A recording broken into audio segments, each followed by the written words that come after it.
নমস্কার বন্ধুরা, YouTube India চ্যানেলে স্বাগত। Kazi Nazrul Islam Yuji 6 semester BA programme কোর্সে পলিটিক্যাল সায়েন্সে সাজেশন দিচ্ছি। Human rights theories and concept থেকে মার্কস 1, মার্কস 2, মার্কস 5 এবং মার্কস 10 এর সাজেশন। তো মার্কস 1 এর সাজেশন প্রথম কোশ্চেন হলো ইউডিএইচআর এর সম্পূর্ণ রূপ কি? ভারতীয় সংবিধানের কোন অনুচ্ছেদে বাক স্বাধীনতার অধিকার রক্ষা করে? সন্ত্রাসবাদের যে কোনো একটি বৈশিষ্ট্য লেখো। মানবাধিকার কি? মানবাধিকারের একটি উদাহরণ দাও। ফিউচার অফ হিউম্যান রাইটস বইটির রচয়িতা কে? ভারতের মানবাধিকার ডায়নামিক্স বইটির রচয়িতা কে?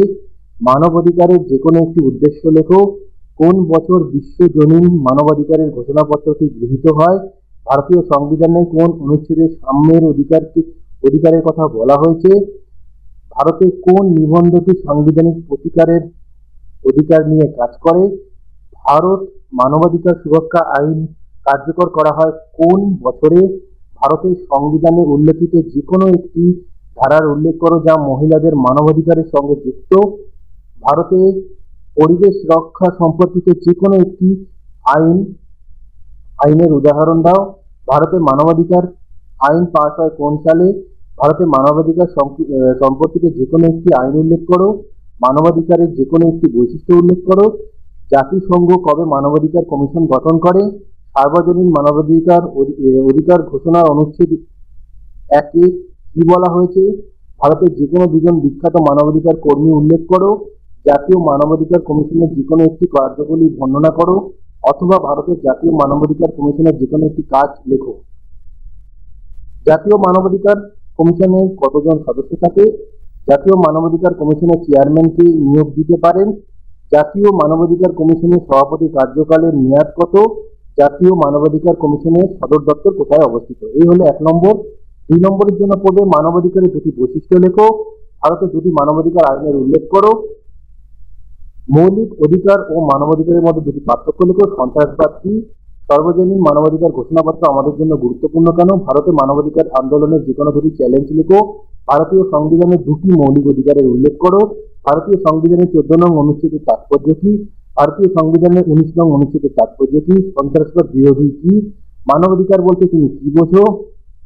বিশ্ব মানবাধিকার ঘোষণাপত্রের 1 নম্বর অনুচ্ছেদে কি বলা হয়েছে? কোশ্চেনটা আবার দিয়ে দিয়েছি এটা। পরের প্রশ্ন, মানবাধিকারের আন্তর্জাতিক বিল কি? ভারতের যে কোনো দুজন বিখ্যাত মানবাধিকার কর্মীর নাম বলো।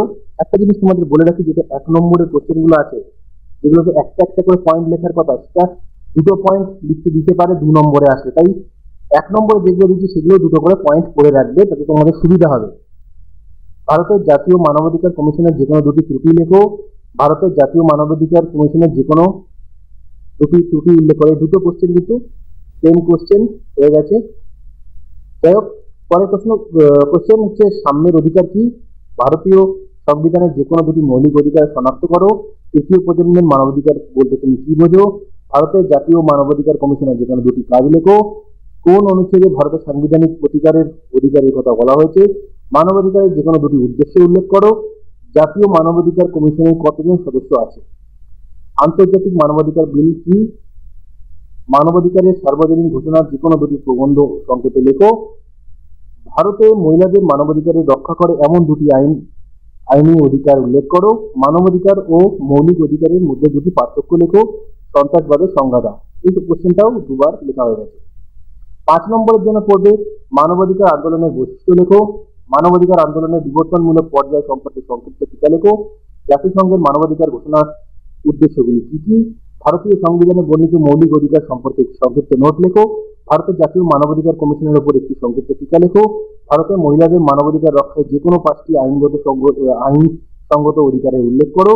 মানবাধিকারের উপর সন্ত্রাসবাদের প্রভাব সংক্ষেপে লেখো।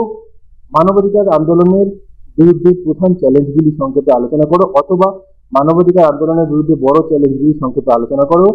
পরের প্রশ্ন, মানবাধিকার সুরক্ষার জন্য সন্ত্রাসবাদের বিরুদ্ধে লড়াইয়ের উপায়গুলি সংক্ষেপে আলোচনা করো।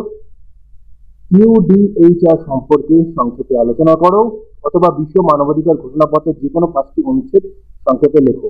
10 নম্বরের জন্য পড়বে সম্মিলিত জাতিসংঘের ভূমিকা মানবাধিকার সুরক্ষা বিষয়ে কি পালন করে থাকে? 10 নম্বরের দ্বিতীয় প্রশ্ন হচ্ছে জাতীয় মানবাধিকার কমিশনের গঠন ও কার্যাদি আলোচনা করো। এটা যদি 5 নম্বরে আসে তাহলে শুধু কার্যাবলী লিখতে দেবে অথবা শুধু গঠনটা লিখতে দেবে। এই প্রশ্নটা কিন্তু ভালো করে পড়ে রাখবে। পরের প্রশ্ন, ভারতে মানবাধিকার আন্দোলন সম্পর্কে একটি সমালোচনামূলক নোট লেখো। ভারতের নারী আন্দোলনের বিভিন্ন পর্যায়গুলি আলোচনা করো। সন্ত্রাসবাদ বলতে তুমি কি বোঝো? সন্ত্রাসবাদ বলতে তুমি কি মনে করো? উপযুক্ত উদাহরণ সহ সন্ত্রাসবাদের বিভিন্ন প্রকার ব্যাখ্যা করো, অথবা উপযুক্ত উদাহরণ সহ বিভিন্ন ধরনের সন্ত্রাস ব্যাখ্যা করো। ভারতে মানবাধিকার আন্দোলনের প্রকৃতি ব্যাখ্যা করো, অথবা ভারতে মানবাধিকার আন্দোলন প্রকৃতি আলোচনা করো। একই কোশ্চেন। ভারতে মানবাধিকারের গুরুত্বপূর্ণ সাংবিধানিক দিক নির্দেশনা নিয়ে সমালোচনামূলক আলোচনা করো। ভারতে মানবাধিকার রক্ষায় এনজিও গুলির ভূমিকা সংক্ষেপে লেখো, অথবা ভারতে মানবাধিকার রক্ষায় বেসরকারি সংগঠনগুলির ভূমিকা সংক্ষেপে লেখো। এই হলো তোমাদের সাজেশন, এগুলো ভালো করে করবে, এখান থেকে তোমরা কমন পেয়ে যাবে। হ্যাঁ, শর্ট কোশ্চেনের ব্যাপারে যেটা বললাম যে 1 নম্বরের প্রশ্নগুলো যেগুলো দিয়েছি সেগুলো একটা করে পয়েন্ট লিখতে হবে, কিন্তু তোমরা দুটো করলে দুটো তিনটে করে পড়ে রাখবে, 2 নম্বরেও আসতে পারে সেই কোশ্চেনগুলো। ভিডিওটা ভালো লাগলে লাইক কমেন্ট শেয়ার করে দিও।